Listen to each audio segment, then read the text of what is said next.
Welcome to the Tech Egg. Don't get scrambled. Enjoy the video. In this video, I will explain how to change a Ford Taurus headlight. First, gather your tools. You will need a flathead screwdriver, a 10mm socket, and a new headlight bulb. Always ensure your vehicle is completely off and the engine has cooled down to prevent any burns or electrical issues. Safety is paramount when working on your car. We will begin by locating the two retaining pins that secure the headlight assembly.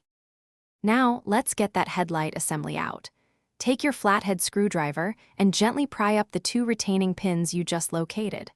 Once those are up, carefully pull the entire headlight assembly forward by about 1 inch.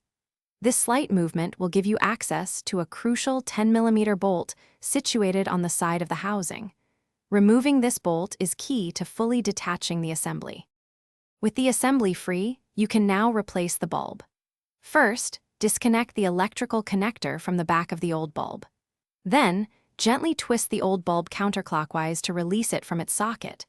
When inserting the new bulb, remember to twist it clockwise until it is securely seated. It is very important not to touch the glass of the new bulb with your bare hands, as oils can significantly reduce its lifespan. Now it's time to put everything back together.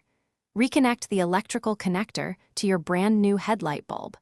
Carefully slide the entire headlight assembly back into its original slot.